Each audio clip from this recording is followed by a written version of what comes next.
The words hit me like a slap across the face, but I kept my expression neutral as I cut another piece of prime rib.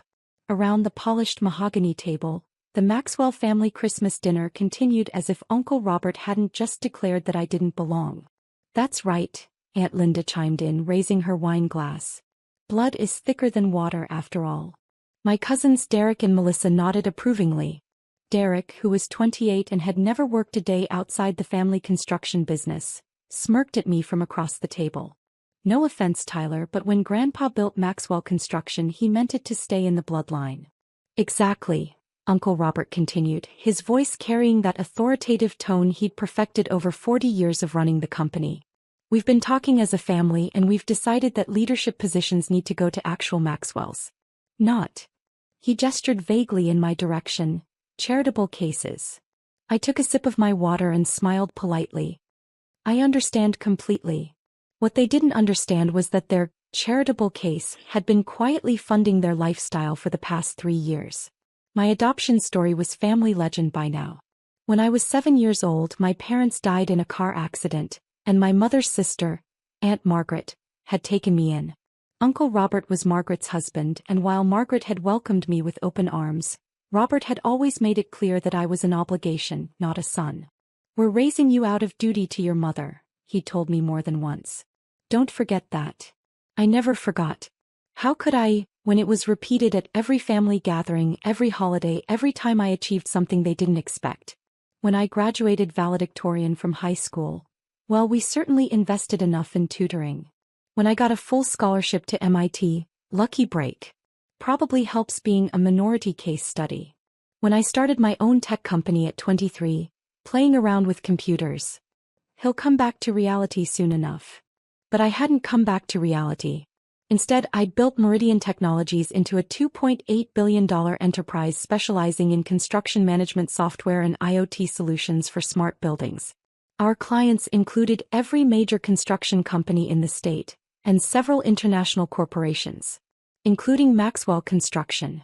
What Uncle Robert didn't know, what none of them knew, was that 3 years ago, when Maxwell Construction was on the verge of bankruptcy due to his disastrous expansion into the Florida market, a mysterious investor had swooped in to save the company. That investor was Meridian Capital, my investment arm.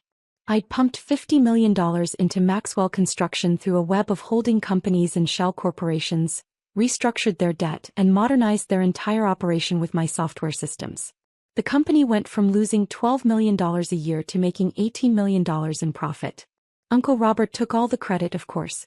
He told everyone that his brilliant leadership had turned the company around. He bought a new BMW, a vacation home in Aspen, and gave his wife and children generous bonuses for their hard work. None of them worked hard. Derek showed up late, left early, and spent most of his time on social media. Melissa had an MBA she'd never used and a title she'd never earned. And Uncle Robert? He spent most of his time on the golf course, letting the professional management team I'd quietly installed run the actual business. "Tyler's been awfully quiet," Aunt Linda observed, refilling her wine glass. "Cat got your tongue?" "Just enjoying the family conversation," I said. "Speaking of family," Uncle Robert said, "we've made some decisions about the company's structure going forward." Here it comes, I thought. Derek is going to be taking over as VP of Operations next month. Melissa will become VP of Finance. And Linda is going to head up our new Human Resources department. Melissa beamed. "I'm so excited. Finally, a chance to use my MBA." "What about Tyler?" Aunt Margaret asked quietly. She was the only one at the table who'd ever truly treated me like family. Uncle Robert's expression hardened. "Tyler has his own interests. His computer business keeps him busy enough." "It's not just a computer business," Aunt Margaret said defensively. "Tyler, tell them about that award you won." I'd recently been named to Forbes' 30 Under 30 list for transforming the construction technology industry, but I hadn't mentioned it to the family. No point in creating more jealousy. "It's not important," I said. "See," Uncle Robert said. "Tyler understands his place. He's done well for himself considering where he came from. But Maxwell Construction is a family legacy. We need people who are truly invested in the Maxwell name." The irony was perfect. I was more invested in Maxwell Construction than anyone at that table, Literally invested to the tune of $50 million. I couldn't agree more, I said. Derek leaned back in his chair, clearly enjoying his moment of triumph. Finally, things are going to be run the right way. With real leadership. Real leadership, I repeated. That's exactly what the company needs. After dinner, I helped Aunt Margaret clear the table while the rest of the family retired to the living room to discuss their grand plans for the company. Through the kitchen doorway, I could hear Uncle Robert explaining how they were going to revolutionize the construction industry with their innovative approach. Tyler, Aunt Margaret said quietly, I want you to know that I don't agree with any of this.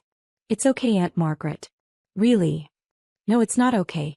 You're as much a part of this family as anyone else. More than anyone else, honestly.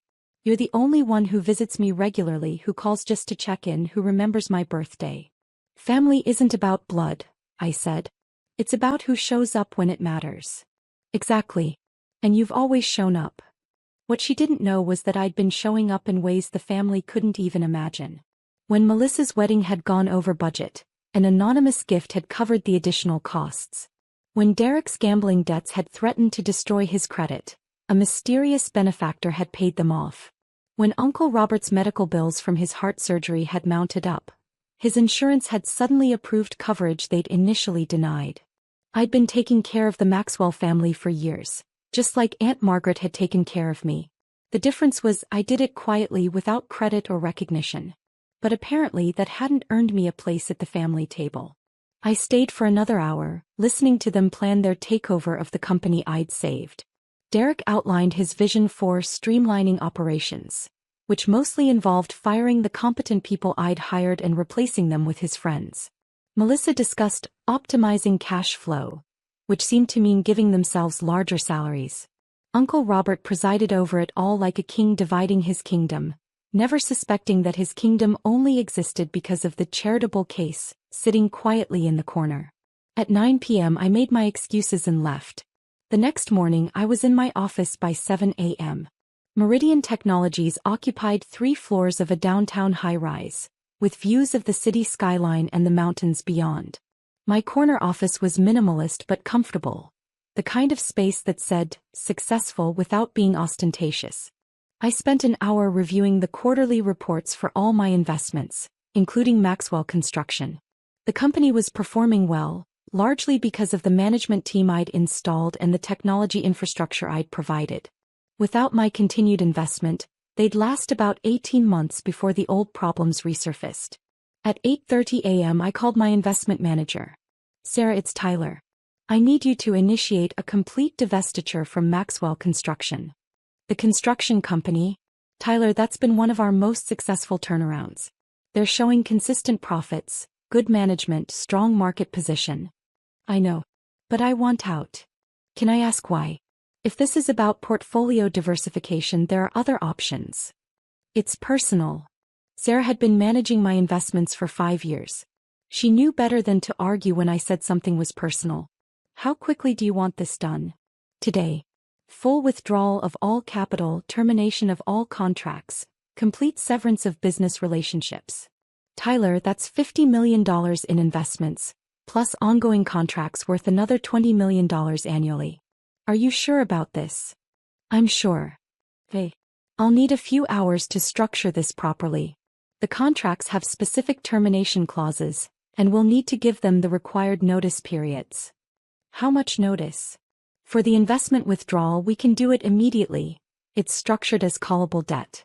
For the contracts, most have 30-day termination clauses. Do it. This is going to cause some serious disruption for them. I know. After I hung up, I sat back in my chair and looked out at the city. Somewhere out there, Uncle Robert was probably arriving at his office, ready to start his first day as the undisputed king of Maxwell Construction. Derek was probably planning his first streamlining meeting. Melissa was probably designing new business cards with her VP title. None of them had any idea that their kingdom was about to crumble. My phone rang at 10:15 a.m. Tyler, it's Sarah. I've initiated the withdrawal. Their bank should be notifying them within the hour. What about the contracts? Termination notices will be delivered by courier this afternoon. All technology support will cease in 30 days. All consulting agreements are terminated, and the software licenses will revert to limited basic functionality. And the management team? The executives we placed there are employed through our consulting division. They'll be reassigned to other projects. Perfect. Tyler, I have to say this company is going to be in serious trouble without our support. Are you prepared for that? They wanted to run things themselves. Now they'll get their chance. My phone started ringing again at 11:30 a.m. Uncle Robert's number flashed on the screen. I let it go to voicemail. He called back immediately. Voicemail again. Then Derek called. Voicemail. Then Melissa. Voicemail. Then Aunt Linda. Voicemail. Finally Aunt Margaret called. Tyler, what's happening? Robert called me in a panic. He says their bank called about some loan being called in. I couldn't say, I replied honestly. He's saying something about $50 million? That's impossible, right? I mean, where would they even get that kind of loan? You'd have to ask him. Tyler, Robert wants to talk to you. He says it's urgent. I'm sure it is. Can you call him back? He's beside himself. I'll think about it. I didn't call him back. Instead, I went to lunch with a potential client, spent the afternoon reviewing proposals for new investments, and had dinner with Aunt Margaret at her favorite restaurant. She didn't mention the family business crisis, and neither did I. My phone had 17 missed calls by the time I got home. The next morning, Uncle Robert was waiting in my office lobby when I arrived at 7 a.m. Tyler. Thank God. We need to talk. He looked terrible.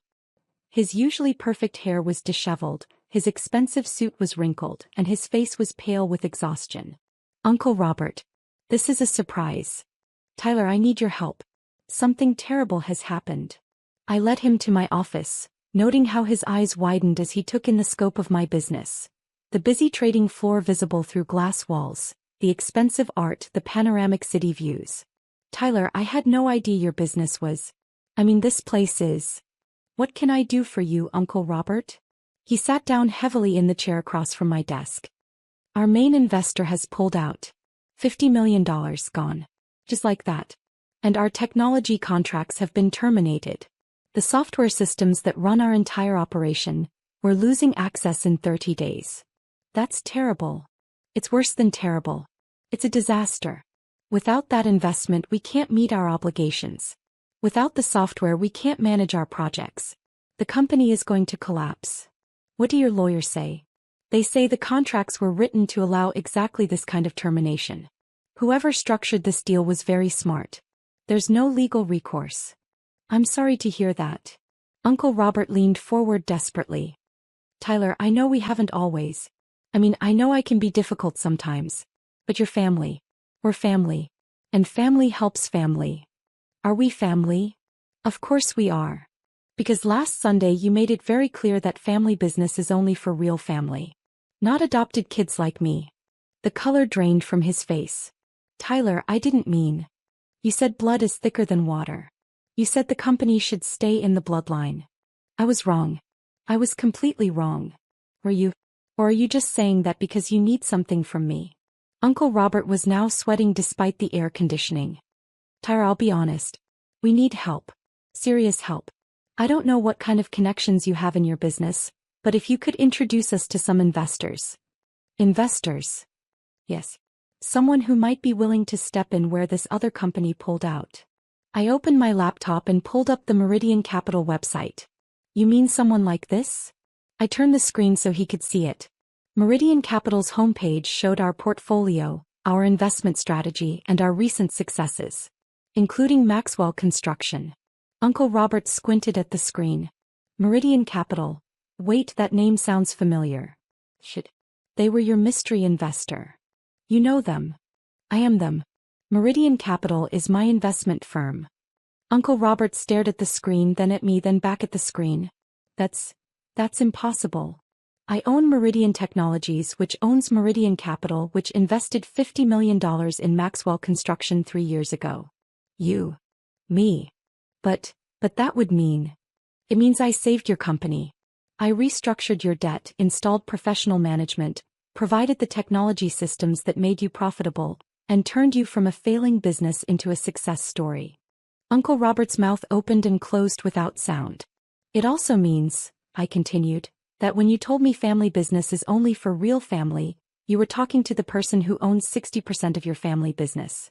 Tyler, I had no idea. Of course you didn't. You never asked what I actually do for a living. You just assumed I was playing around with computers. This is incredible. You built all this. I built all this. While you were taking credit for turning the company around, I was the one actually doing it. Uncle Robert was now openly crying. Tyler, I'm sorry. I'm so sorry. I was wrong about everything. Yes, you were. Can you put the investment back? Can we fix this? Why would I do that? Because we're family? 2 days ago I wasn't family. I was an adopted kid who didn't belong. What changed? I changed. I was wrong. I see that now. Do you just see that you need my money? Uncle Robert wiped his eyes with his sleeve. Tyler, I know I don't deserve your help. But it's not just about me. Derek, Melissa, Linda, they all have families. The company employs 247 people. All those families depend on Maxwell Construction. I know. I've been supporting those families for 3 years. Then you know what's at stake. I leaned back in my chair and studied my uncle. He looked broken, desperate, completely different from the confident patriarch who'd ruled Christmas dinner 2 days ago.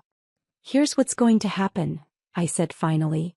Uncle Robert looked up with hope in his eyes. Maxwell Construction will fail within 6 months without my support. When it does, I'll buy the assets for pennies on the dollar. Tyler, no. I'll rename it Meridian Construction. I'll retain all the employees who want to stay with better pay and benefits. And I'll run it the way it should have been run all along. What about us? What about the family? What about you? Derek and Melissa, they're counting on those promotions. Linda needs the income. And I've put everything into this company. Derek will be fired the first week. He's incompetent and lazy. Melissa can apply for an entry-level position if she wants to actually learn the business. Linda can also apply, but she'll need real qualifications, not just a family name. And me. You can apply too. For a foreman position maybe. If you're willing to actually work for a living. Uncle Robert stared at me in shock. You can't be serious. I'm completely serious. You wanted to run a family business with real family only. Well, congratulations. You got exactly what you asked for. Tyler, please.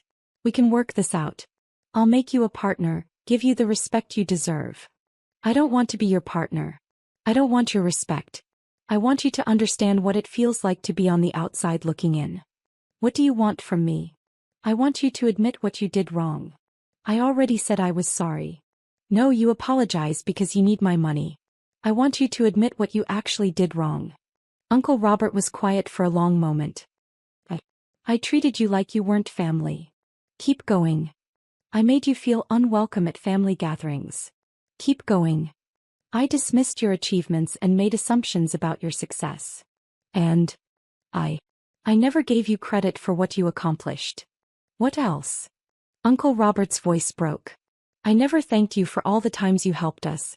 The anonymous gifts, the paid bills, the problems that just mysteriously went away. I know that was you. How do you know? Because you're the only one in the family who actually cares about other people. You're the only one who would help without taking credit. And I threw it all away because I was threatened by your success. I was jealous that the adopted kid had accomplished more than any of us. I sat quietly for a moment, letting his words sink in. There's one more thing, I said finally. What? You need to call Derek and Melissa and Linda. You need to tell them exactly what happened and exactly who I am. And you need to apologize to them for lying about the family business being blood only. Tyler, that will humiliate me. Yes, it will. Uncle Robert nodded slowly. And if I do all that? Then we'll talk about maybe restructuring the investment. Different terms, different management structure, different family dynamics. What kind of different terms? I'll own 80% of the company. You and Derek and Melissa can earn back equity through actual performance. Linda can apply for a real job like anyone else. And the management structure? Professional management that I choose, with family members earning their positions through competence, not blood. And the family dynamics? We start over. All of us. As equals who respect each other's contributions. Uncle Robert was quiet for a long moment. Can I ask you something? Sure. Why did you help us all those years? Even when we treated you badly? Because Aunt Margaret taught me that family isn't about blood. It's about showing up when people need you. Even when they don't deserve it? Especially then. Uncle Robert stood up slowly. I'll make those phone calls. Good. Tyler. Yes. I'm proud of you. I should have said that years ago. I watched him walk toward the elevator, looking older and smaller than when he'd arrived. My phone was already ringing. Sarah, probably wanting to know if I'd lost my mind. But I hadn't lost my mind. I just learned something important about family. Sometimes the people who love you need to lose everything before they can see what they already had. And sometimes the adopted kid becomes the one who saves them all. 3 months later, Meridian Construction was profitable again, with Uncle Robert working as a project foreman and actually enjoying honest work for the first time in years. Derek had been fired as promised, but Melissa was thriving in an entry-level position where she was finally learning the business from the ground up. And every Sunday I had dinner with Aunt Margaret, who always saved me a seat at the family table. Because she'd always known that the most important thing about family isn't where you come from. It's who you choose to show up for again and again no matter what.